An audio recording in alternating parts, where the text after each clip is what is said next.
আপনাদের পরীক্ষায় আপনারা দেখবেন যে আপনাদের একটা প্যাসেজ থাকবে, একটা থেকে কিছু প্রশ্ন থাকবে এবং প্যাডাগজি থেকে কিছু প্রশ্ন থাকবে। তো আজকে আমি প্যাসেজ থেকে কিছু প্রশ্ন আলোচনা করব, কবিতা থেকে কিছু প্রশ্ন আলোচনা করব এবং প্যাডাগজি থেকে শেষে 15টা প্রশ্ন আলোচনা করব। তো আজকের ক্লাসটা অতি গুরুত্বপূর্ণ হতে চলেছে, তাই অবশ্যই আপনারা শেষ পর্যন্ত দেখতে থাকবেন। তো প্রথমেই আমরা একটা প্যাসেজ সলভ করব, যেটা আপনাদের সিলেবাসে রয়েছে, দেখতে পাচ্ছেন। তো এই প্যাসেজ প্রথমে আমরা প্যাসেজটাকে দেখব, প্যাসেজ থেকে কী ধরনের প্রশ্ন আসে এটা একটু দেখার চেষ্টা করব। তারপর আমরা একটা কবিতা দেখব, তারপর প্যাডাগজি যাব, যা বললাম। তো প্রথমে আমরা একটা প্যাসেজ দেখতে পাচ্ছেন, আপনাদের সম্মুখে একটা প্যাসেজ রয়েছে। তো আমরা এবার ডাইরেক্ট প্যাসেজ পড়বো না, আমরা চলে যাব ডাইরেক্ট। এবার কোথায় যাব ভাই? আমরা যাব কোয়েশ্চনে, ঠিক আছে? তো দেখতে পাচ্ছেন কোয়েশ্চন নাম্বার 1। কোয়েশ্চন নাম্বার কী দেওয়া আছে? 1 দেখুন, সত্য যাহা তাহা ড্যাশ, তাহা কখনো ড্যাশ নহে, তাহা একটা ড্রেস মাত্র। অর্থাৎ কি, ওই ড্রেসের জায়গাতে শূন্যস্থানপূর্ণ কি বসবে? এই 4টা অপশনের মধ্যে কোনটা বসবে? তাই তো আমরা পেয়েছি যে সত্য যাহা তাহা নহে মাত্র, এই যে কথাগুলা, এই কথাগুলা কোথায় আছে? একটু নিচের দিক থেকে একটু আমরা ভালো করে একটু দেখে যাই। আমিও আপনার সঙ্গে এবার খুঁজছি, ঠিক আছে? আপনারা একটু দেখার চেষ্টা করুন তো ভাই কোথায় রয়েছে। তখন লাইভ আমি আপনাদেরকে জিনিসটা দেখাবার দেওয়ার চেষ্টা করছি। এই দেখুন, এই দেখুন, পেয়ে গেলাম। সত্য যাহা তাহা অদৃশ্য, তাহা কখনো ইন্দ্রিয়গ্রাহ্য নহে, তাহা একটা ভাব মাত্র। কি বললাম? সত্য যাহা তাহা অদৃশ্য, তাহা কখনো ইন্দ্রিয় গ্রাহ্য নহে, তাহা একটা ভাব মাত্র। তো প্রথমটা ছিল অদৃশ্য, তারপরেরটা ইন্দ্রিয়গ্রাহ্য, তারপরেরটা ভাব। সত্য যাহা তাহা অদৃশ্য নহে, তাহা কখনো ইন্দ্রিয়গ্রাহ্য নহে, তাহা একটা ভাব মাত্র, এই ধরনের ছিল। তো অপশন নাম্বার 1-এর সিটা কারেক্ট আনসার। আপনারা দেখলেন কত সহজে আমরা প্যাসেজ থেকে ডাইরেক্ট আনসারটা করে দিলাম। নেক্সট প্রশ্ন, একজন দেবতার কাছে হয়তো এ জগৎ একেবারে অদৃশ্য, তাহার কাছে আকার নাই, আয়তন নাই, গন্ধ নাই, শব্দ নাই, স্পর্শ নাই, তাহার কাছে কেবল একটা জানা আছে মাত্র। এই বাক্যটি কী ধরনের বাক্য? Question number 2।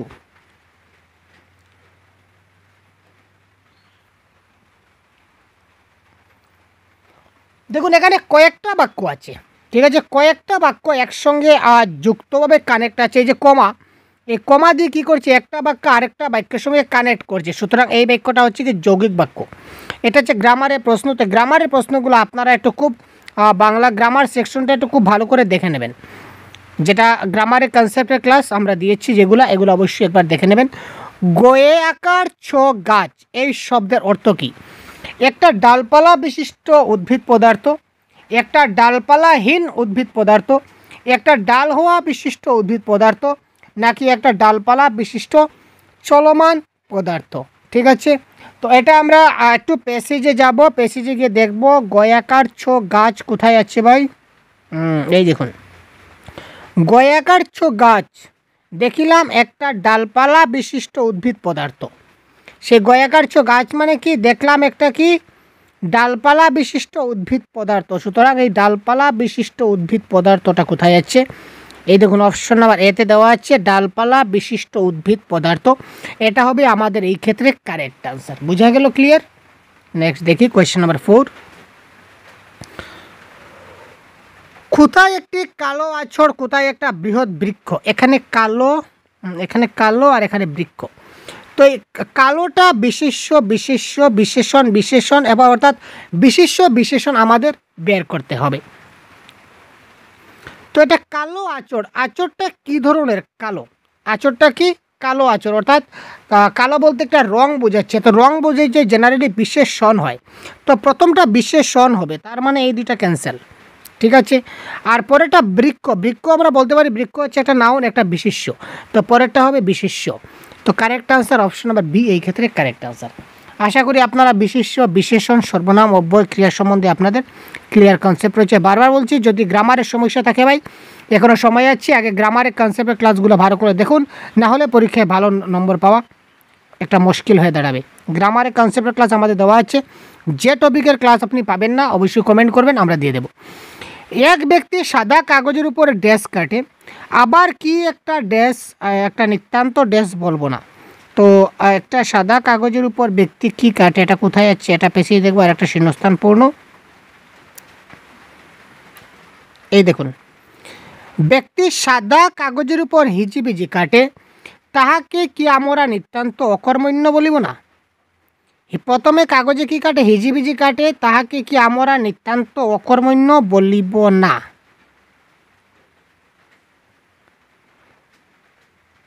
কাগজের উপর একটা হিজিবিজি কাটে, প্রথমটা হিজিবিজি, ঠিক আছে, তাহাকে কি আমরা নিতান্ত অকর্মণ্য বলিব না? অর্থাৎ option number A is the right answer. ঠিক আছে, অর্থাৎ এই শূন্যস্থানে আমাদের বসবে হিজিবিজি, এই শূন্যস্থানে আমাদের বসবে আমরা, আর এই শূন্যস্থানে বসবে অকর্মণ্য। ঠিক আছে, যদি বসাই তাহলে প্যাসেজের সঙ্গে মিলে যাচ্ছে। এ ভাষায় বললেও হয় ও ভাষায় বলিলেও হয়, এ ভাষায় বলিলেও হয় ও ভাষায় বলিলেও হয়। এই বাক্যটি উপরের বাক্যটির সঙ্গে সঙ্গতিযুক্ত, সঙ্গতিপূর্ণ, অর্থাৎ নিচের চারটার মধ্যে কোনটার অর্থ এই বাক্যের সমান? এ ভাষায় বললে সঠিক হবে, ও ভাষায় বললে সন্দেহ আছে, সন্দেহ নাই। এখানে বলেছে যে দুটো ভাষায় সঠিক। এ ভাষা ও ও ভাষা একসঙ্গে উপযুক্ত নয়, উপযুক্ত আছে, ভাষায় ভুল নেই, কোনো কথা নেই, এটা হবে কারেক্ট আনসার। এ ভাষায় বললেও ঠিক হবে, আর ও ভাষায় বললে ভুল হবে না। তো ভুল হবে না মানে কি? ভুল হবে না মানে কারেক্ট হবে। আর এখানে তো বলেছে যে এ ভাষায় বললেও শুদ্ধ আর ও ভাষায় বললেও শুদ্ধ। এখানে দুটা ভাষা, একটা হচ্ছে এ ভাষা, একটা হচ্ছে ও ভাষা। তো যে কোনো ভাষায় বললে শুদ্ধ হবে। অ্যাকর্ডিং টু অপশন নাম্বার ডিও সেম কথা বলেছে, এ ভাষায় বললে ঠিক হবে আর ও ভাষায় বললে ভুল হবে না। দেখুন কী ধরনের, দেখতে মনে হচ্ছে সহজ, কিন্তু কোয়েশ্চনটা একটু পেছিয়ে দিয়েছে। এইভাবে পেছিয়ে দিবে ভাই, একটু ধৈর্য রাখুন। তখন আমি যাহা দেখি তাহা দেখিতে পাই না, এখানে আমি শব্দটি কি? অর্থাৎ কারক এখানে আমাকে বের করতে হবে। কোয়েশ্চন নাম্বার 7, কারক তো আমি করিয়েছি আপনাদের, আপনার জানা আছে কারক, অবশ্যই আশা করি পারবেন। বলুন তো কমেন্ট বক্সে কী হতে পারে, বলুন তো কারেক্টের আনসারটা, কারকের আনসারটা কী হতে পারে? কারেক্ট আনসার, তখন আমি যাহা দেখি তাহা দেখিতে ভয় পাই না, এখানে আমি শব্দটি কি? এখানে আমি বলতে কাকে বোঝানো হচ্ছে? স্বয়ং আমি নিজে কাজটা করছি, আমাকে বোঝানো হচ্ছে কর্তা, তাই তো। কাজটা কে করছে? আমি করছি, সুতরাং এখানে হচ্ছে কর্তা কারক ভাই। নেক্সট, যখন এসব একাকার হয়ে পড়ে তখন, যখন সব কিছু একাকার হয়ে পড়ে তখন কি হয়? কোয়েশ্চন নাম্বার 8, আমরা একবার প্যাসেজে যাব। যখন সব একাকার হয়ে পড়ে তখন কি হয়? একটু প্যাসেজ দেখুন তো, যখন সব একাকার হয়ে পড়ে তখন কি হয়? যখন সব একাকার হইয়া পড়ে, এই দেখুন পেলাম আমরা, জগৎটা না থাকিবার মতোই হইয়া আসে। জগৎটা কি হয়? না থাকিবার মতো হইয়া আসে। তো জগৎটা না থাকিবার মতো হইয়া আসে, এই দেখুন, জগৎটা না থাকিবার মতোই হইয়া আসে, অপশন নাম্বার ডি। এটা জগৎটা থাকিবার মতো, এটা না প্রায় থাকিবা, এটা একদম ডাইরেক্ট মিলছে। জগৎটা না থাকিবার মতো হইয়া আসছে। আগের প্রশ্নের মতো এই প্রশ্ন কোয়েশ্চন নাম্বার 9 বলেছে, কি বলেছে দেখি, যাহা দেখিতেছি তাহা যে তাহাই নহে, ইহাই ক্রমাগত মনে হয়। এখানে নিম্নলিখিত কোন বিকল্পটি তার সাদৃশ্য, মানে একদম সেম অর্থ প্রকাশ করছে? তো কোয়েশ্চন নাম্বার 9 কারেক্ট আনসার কি হবে? যাহা দেখিতেছি তাহা যে তাহাই, ইহা ক্রমাগত মনে হয় না। তো এখানে নহেটা এখানে না হয়েছে, তার অর্থটা একদম সেম রয়েছে, সুতরাং অপশন নাম্বার বি এই ক্ষেত্রে কারেক্ট আনসার। তারপর একটা কবিতা, তারপর আমরা পেলাম কি? একটা কবিতা পেলাম। আমরা এতক্ষণ একটা গদ্যাংশ দেখছি, এবার একটা পদ্যাংশ দেখব, ঠিক আছে? তো পদ্যাংশ সেম টু সেম। আমরা এবার যাব প্যাসেজে। কবিতার কথক কাকে ডাকছেন? কবিতার কথক তিনি কাকে ডাকছেন? কাকে ডাকছেন ভাই? এই দেখুন, চোরবালি আমি দূর দিগন্তে থাকি, কোথায় ঘর শোয়ার, মানে তিনি এই ঘুড়শোয়ারকে তিনি ডাকছেন। তো অপশনে ঘুড়শোয়ার নিশ্চয় আছে, ইয়েস আছে ভাই। তো তিনি কাকে ডাকছেন? অর্থাৎ কাকে ডাকছেন যে কোথায় ঘুড়শোয়ার, মানে তুমি কোথায়, সেই ঘরশোয়ারকে ডাকছেন। দীপ্ত বিশ্ববিজয়ী কোন অস্ত্রে সজ্জিত? কোয়েশ্চন নাম্বার 11, দীপ্ত বিশ্ববিজয়ী কোন অস্ত্রে সজ্জিত? দীপ্ত বিশ্ববিজয়ী, দীপ্ত বিশ্ববিজয়ী বর্ষা তুলা, অর্থাৎ বর্ষার অস্ত্রে সজ্জিত। এখানে বর্ষা হবে কারেক্ট আনসার, বর্ষা। কবিতার দ্বিতীয় পংক্তিতে কটি জিজ্ঞাসা চিহ্ন আছে, এটা কি বলতে হবে? এটা আপনারা দেখে করে নেবেন, পরীক্ষায় যাই আসে জিজ্ঞাসা চিহ্ন আসতে পারে, কমা আসতে পারে, সেমিকোলন আসতে পারে। যে কবিতার 2 নম্বর পংক্তিতে কয়টা জিজ্ঞাসা চিহ্ন আছে সেটা দেখলেই হবে, সেটা ছাড়ুন। আলোচ্য কবিতাটি কোন ছন্দে লেখা? ইয়েস, ছন্দ আমাদের জানতে হবে। তো ছন্দ অলঙ্কারের জন্য আমি একটা ডেফিনিট ক্লাস দিয়েছি, যেটা ছন্দ। এই ছন্দের ক্লাসটা আপনারা দেখে নেবেন, একটি ক্লাস দেখলে ছন্দ ক্লিয়ার হয়ে যাবে। তো আপাতত আমি এটা কারেক্ট আনসার আপনাদের বলে দিচ্ছি, এটা কারেক্ট আনসার হবে কলাবৃত্ত ছন্দ। প্রথম পংক্তিতে ব্যবহৃত জনসমুদ্র শব্দটি কোন অলঙ্কার? তো লাইনটা কি বলেছে দেখি, জনসমুদ্র। জনসমুদ্রে জেগেছে জোয়ার, হৃদয়ে আমার ছোড়া। এখানে জনসমুদ্র এটা ফিজিক্যাল অবজেক্ট, তাহলে উপমা হতো। তো এটা কারেক্ট আনসার হবে রূপকের আড়ালে ব্যবহৃত হয়েছে, সুতরাং এটা কোয়েশ্চেন নম্বর 14 কারেক্ট আনসার হবে রূপক। এখানে কিছু প্যাডাগজির কিছু প্রশ্ন আছে, এইগুলো আপনার দেখতে হবে, আর প্যাডাগজি থেকে প্রশ্ন আসে আমরা জানি। পড়ার সময় নিচের কোন ব্যাকরণিক উপাদান ছাত্রছাত্রীদেরকে একটি বাক্য পাঠের বিভিন্ন অংশের মধ্যেকার সম্পর্ক বুঝতে সাহায্য করে? পড়ার সময় ব্যাকরণিক উপাদান অনেকগুলো আছে, তো একটা বাক্য এবং পাঠের বিভিন্ন অংশের মধ্যেকার অংশ আমরা যে খুঁজতে বের করি, তো মধ্যেকার অংশ কোনটা থাকে? ক্রিয়া বিশেষণ মধ্যে থাকে, নাম বিশেষ সর্বনাম, না ক্রিয়াপদগুলো মধ্যে থাকে? তো কোয়েশ্চেন নাম্বার 16 কারেক্ট আনসার হবে না সর্বনাম। Option number B is the right answer. নিচের কোন বাক্যটি সাংগঠনিক রূপে সঠিক? সংকেত হচ্ছে বাসের পিছনে যে ছুটছিল তার কথা, অর্থাৎ একজন ব্যক্তি বাসের পিছনে ছুটছিল, বাস চলছে, সে তার বাসের পিছনে দৌড়াচ্ছে। বাসের পিছনে ছুটতে গিয়ে লোকটি পড়ে গেল, ইয়েস এটা হতে পারে। বাসের পিছনে ছুটতে গিয়ে লোকটির মোবাইল ছিটকে পড়লো, এখানে মোবাইলের কোনো সংকেত নাই, মোবাইল আমরা কাটলাম। কপাল ঘেমে গেল, এখানে কপালের কোনো অংশ নাই, এটা কেটে দিলাম। লোকটিকে কেউ ডাকলো, এখানে ডাকাডাকির কোনো কথা নাই। বাসের পিছনে ছুটছিল, তো ছুটছিল মানে ছুটতে ছুটতে গিয়ে হয়তো পড়ে যেতে পারে, সুতরাং এটা হবে কারেক্ট আনসার। নিচের কোনটি লিসেনিং বিহেভিয়ারের বর্ণনা দেয় না? নিচের বিবৃতিগুলির মধ্যে কোনটি শ্রবণগত আচরণের বর্ণনা দেবে না? শ্রবণগত আচরণ, শ্রবণ কথন পঠন লিখনের ক্লাসটা আপনারা করেছেন, নিশ্চয় করেছেন। তো এই শ্রবণ কথন পঠন লিখন থেকে কিন্তু এই প্রশ্নটা আসছে, দেখতে পাচ্ছেন। তো কোয়েশ্চন নাম্বার 18 কারেক্ট আনসার কি আমরা একটু দেখি। মনোযোগ সহকারে শুনলে বক্তার কার্যাবলী সম্পর্কে পূর্ব অনুমান করতে পারে, ঠিক আছে, এটা ঠিক আছে। মানুষ নির্বাচিত কথা শুনতে শিখে, এমনকি অপ্রত্যাশিত অবাঞ্ছিত কথার সময় কান বন্ধও রাখতে পারে, ইয়েস।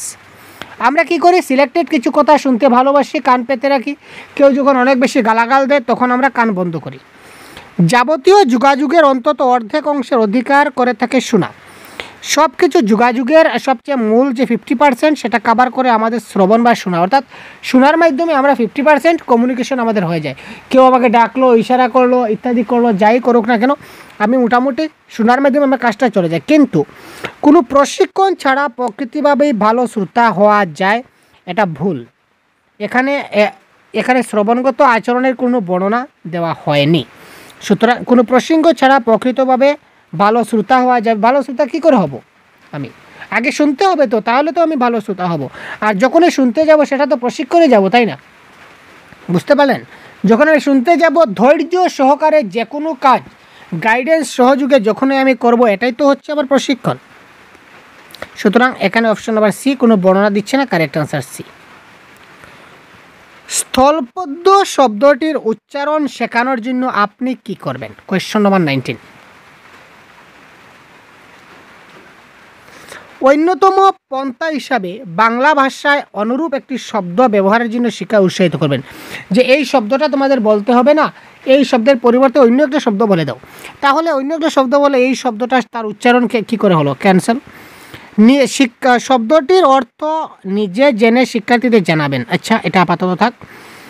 উচ্চারণ অভিধান ব্যবহার করবে এবং শিক্ষার্থীদের শোনানোর জন্য শব্দটি মুখে বলবে, ইয়েস। উচ্চারণ শেখাতে গেলে শব্দটা আমার মুখে বলতে হবে। উচ্চারণ যদি শেখাতে চাই তাহলে শব্দটা তাকে আমি মুখে বলতে হবে, আমার উচ্চারণটা সে শুনবে, তারপর না সে উচ্চারণ করবে, তাই না?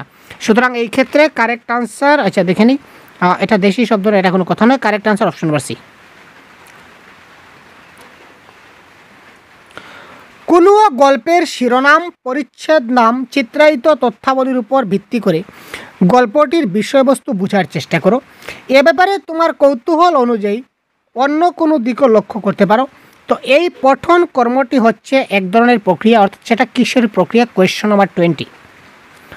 অর্থাৎ একটা গল্পের নাম দেখে বা গল্পের পরিচ্ছদ দেখে বা গল্পের চিত্র দেখে এই গল্পের বিষয়বস্তুটা আমি অনুমান করতে যদি পারি যে এই গল্পের মধ্যে কি রয়েছে, তো সেটা কি? আমি বলতে বলতে আনসারই বলে দিলাম ভাই, প্রশ্ন বলতে বলতে আনসার বলে দিয়েছি। আপনারা বলুন তো কারেক্ট আনসার কি? এই প্রশ্ন বুঝাতে বুঝাতে আমার মুখ ফুসকে কিন্তু আনসারটা বেরিয়ে গেল। কোনো গল্পের শিরোনাম মানে কি? একটা গল্পের টাইটেল বা গল্পের যে পরিচ্ছদ আছে বা গল্পের যে চিত্র থাকে, এই চিত্রগুলো দেখে আমি কি করি? এই বিষয়বস্তুটা বোঝার চেষ্টা করি। যদি আমি বুঝতে পারি তো সেই পঠন কর্মটা কী ধরনের? এটা হবে পূর্ব অনুমান। এটা হবে কি? পূর্ব অনুমান। কারণ এই শিরোনাম দেখে আমি অনুমান করতে পারছি বা চিত্র দেখে অনুমান করতে পারছি যে গল্পটির বিষয়বস্তুতে এই ধরনের কিছু একটা ঘটতে চলেছে। তো কারেক্ট আনসার এখানে হবে কি? পূর্ব অনুমান। বুঝা গেল?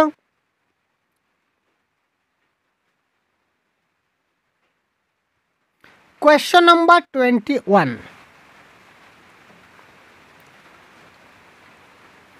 উপভোগ করুন, প্রথম লাইন। দ্বিতীয় লাইন, গরম গরম মশলাযুক্ত স্ন্যাক্স অ্যান্ড টাটকা ভাজা চকলেট বিস্কুট।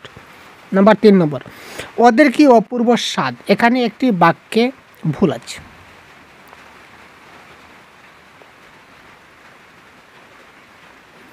এখানে কেবল 3 নম্বর এদের কি অপূর্ব স্বাদ, এই লাইনে কিন্তু ভুল আছে। ঠিক আছে, এখানে এই তার সঙ্গে কিন্তু মানে মিশ খায়নি। উপভোগ করুন গরম গরম মশলাযুক্ত স্ন্যাক্স অ্যান্ড টাটকা ভাজা চকলেট বিস্কুট।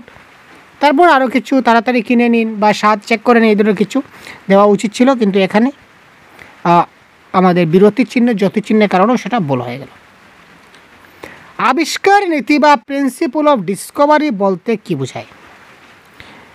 ডিসকভারি বলতে বোঝায় একটি ব্যাকরণ ক্লাসের শিক্ষার্থীরা কী করে ভাই? Question number 22। ব্যাকরণ ভিত্তিক কার্যকলাপে নিযুক্ত থাকবে যেখানে পারস্পরিক সহযোগিতা। এই দেখুন, পারস্পরিক সহযোগিতা মানে কি? কোলাবোরেশন। একে অপরের সঙ্গে মিলেমিশে শিখবে। এটা একদম সবচেয়ে বেস্ট কারেক্ট আনসার হওয়া উচিত। পারস্পরিক সহযোগিতা, একে অন্যের সঙ্গে মিলেমিশে যখন কিছু শিক্ষা গ্রহণ করবে, এটা সবসময় আমাদের কারেক্ট আনসার হয়। পরবর্তী দেখি, বেশ কিছু উদাহরণ নিয়ে কাজ করতে করতে ব্যাকরণের নির্দিষ্ট কিছু নিয়ম সংগঠিত করবে। এছাড়া থাক, একটা কাজ সম্পূর্ণ করতে করতে সচেতনভাবে নিয়মাবলী মনে রাখি না, মুখস্থ করি না, ক্যান্সেল। ব্যাকরণের অশুদ্ধি এড়ানোর জন্য শিক্ষকের সাহায্য নেবে ওঠানো। এখানে পারস্পরিক সহযোগিতা আছে পজিটিভ ওয়ার্ড।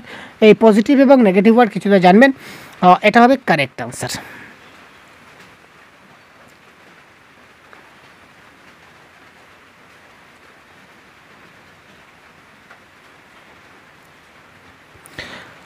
কাইন্থেস্টিক ইন্টেলিজেন্স বা সুষমামণ্ডিত গতিশীল বুদ্ধিবৃত্তি হচ্ছে একটি শিক্ষা গ্রহণ পারমঙ্গতা, যেখানে এখানে এই যে কাইনেস্টিক ইন্টেলিজেন্স বলতে আমরা কি বুঝি? Question number 23।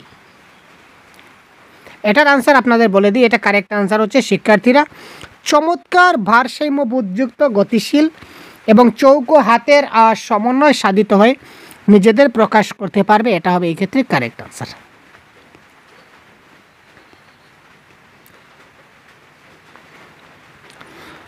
কোনো শিক্ষার্থীর নির্দিষ্ট শিক্ষা, যেমন স্পেসিফিক একাডেমিক অ্যাপটিটিউড, এর অন্তর্গত পর্যবেক্ষণ কোনটি?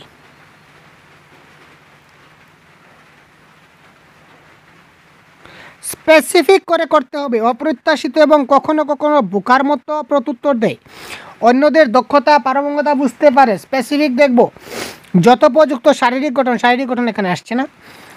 পছন্দের বা আগ্রহের ক্ষেত্রগুলিকে দীর্ঘস্থায়ী মনোসংযোগ ক্ষমতা আছে। এখানে স্পেসিফিক একাডেমিক অ্যাপটিটিউড মানে সে দীর্ঘস্থায়ী মনোসংযোগ যেখানে তার আছে, অর্থাৎ পছন্দ বা আগ্রহ। একটা শিশু যে জিনিসটা পছন্দ করে, যে জিনিসটা ভালোবাসে, ওটার প্রতিও সে স্পেসিফিকলি ওটাই সে চাইবে। আমি যে জিনিসটা ভালোবাসি, যে জিনিসটা চাই, ওই জিনিসটা তো আমি সবসময় চাইবো। স্পেসিফিকলি আমার ওই জিনিসটাই আমার টার্গেট থাকবে, যে কবে আমার এই জিনিসটা পূর্ণ হয়ে যাক, তাই তো। তো সেম টু সেম একটা শিশুও তার পছন্দের এবং আগ্রহের জিনিসটা যদি পায়, তার মাধ্যমে যদি সে কিছু শিখে তাহলে সেটা তার দীর্ঘস্থায়ী মনে থাকে। পূর্ব অভিজ্ঞতার উপরে প্রকৃষ্ট যোগাযোগ স্থাপনের নির্ভরশীলতাকে কি বলা হয়? পূর্ব অভিজ্ঞতার উপর ভিত্তি করে যদি আমরা যোগাযোগ স্থাপন করি তো এটাকে আমরা কি বলবো? সিম্পলি কথা, পূর্ব অভিজ্ঞতার উপর যদি আমরা করি এটাকে বলা হয় ট্রান্সফার অফ লার্নিং। তো কনসেপ্ট ফর্মেশন কি, ট্রান্সফার অফ লার্নিং কি, কোয়েশ্চনিং টেকনিক কি, লাইভ ডেমনস্ট্রেশন, এই প্রত্যেকটা আলাদা আলাদা ডেমো আছে, আমি আপনাদের দেখিয়ে দেবো পরবর্তী সময়। তো পূর্ব অভিজ্ঞতার ভিত্তিতে যদি একটা প্রকৃষ্ট যোগাযোগ স্থাপন করা যায় সেটাকে ট্রান্সফার অফ লার্নিং বলা হয়, এটা মাথায় রাখবেন।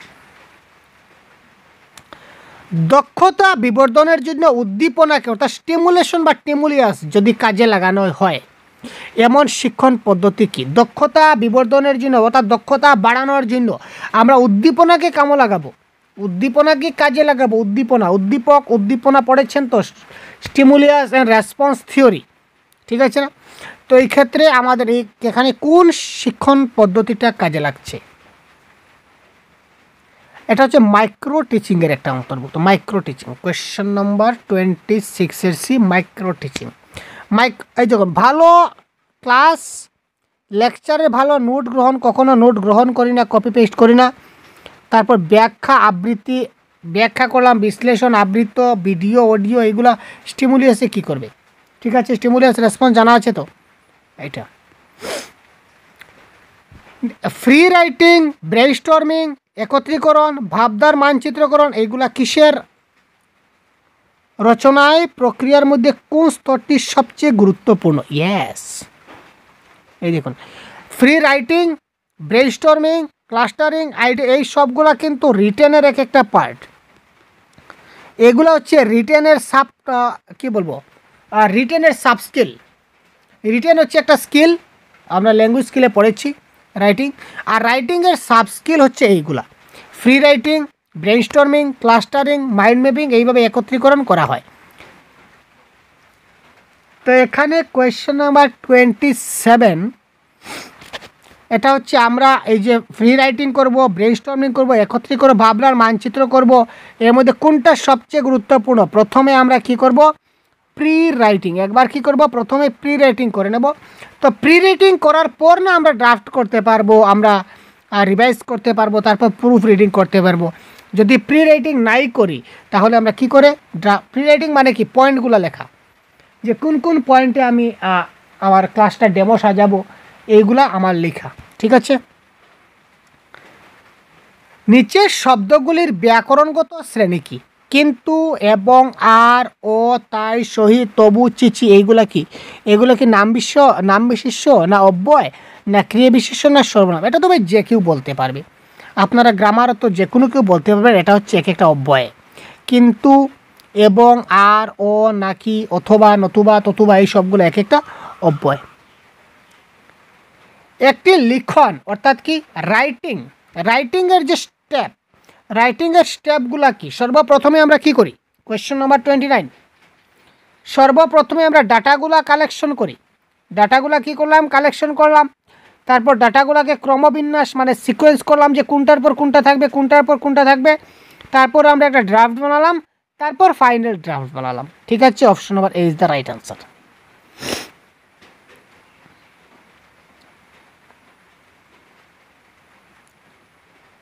কোয়েশ্চন নাম্বার 30, কোনো ভাষা শিক্ষার ক্লাসে সাহিত্য পাঠ আমাদের ছাত্রছাত্রীদের কী করে? কোনো সংস্কৃতির সঙ্গে পরিচয় ঘটায় না, ভাষার মান্যতাপ্রাপ্ত বৈচিত্র্য পরিধির সঙ্গে পরিচয় ঘটায়, ভাষার পুরাতন শৈলীর সঙ্গে পরিচয় ঘটায়, দুরূহ শব্দ ভাণ্ডারের সঙ্গে পরিচয় ঘটায়। কোনো একটা ভাষা শিক্ষার ক্লাসে সাহিত্য পাঠে আমাদের কি করে? পুরাতন শৈলী এখানে কি করবে? দুরূহ শব্দ মানে কঠিন, আর সংস্কৃতির সঙ্গে পরিচয় ঘটায়, এখানে বলেছে ঘটায় না, সুতরাং এটা ক্যান্সেল। তো ultimately option number 2 is the right answer, অর্থাৎ ভাষার মান্যতাপ্রাপ্ত বৈচিত্র্য পরিধির সঙ্গে পরিচয় ঘটাবে। অর্থাৎ আমরা যে সাহিত্য পড়ব, সাহিত্যের যে ভাষা, এই সাহিত্যের ভাষাটা কী ধরনের মান্যতা পাচ্ছে? সাধু ভাষা না চলিত ভাষা না আঞ্চলিক ভাষা, অর্থাৎ এই ভাষার কি পরিধি রয়েছে, কি বৈচিত্র্য রয়েছে, এইগুলো আমরা ভাষার সঙ্গে আমরা পরিচয় পাই। সুতরাং option number B is the right answer. ঠিক আছে, তো এই ক্লাসের আনসার কি সহ আমাদের সম্পূর্ণ পিডিএফ আমাদের সহজগুরু অ্যাপে আপলোড হয়ে যাবে। আপনারা আমাদের অ্যাপটা ডাউনলোড করলে অ্যাপ থেকে যদি কোর্সে জয়েন হয়ে যান তাহলে অবশ্যই এই সবগুলা ক্লাসের পিডিএফ নোটস আপনারা আমাদের অ্যাপে পেয়ে যাবেন। ঠিক আছে, ধন্যবাদ, ভালো থাকবেন, সুস্থ থাকবেন, আমাদের সঙ্গে থাকবেন। জয় হিন্দ।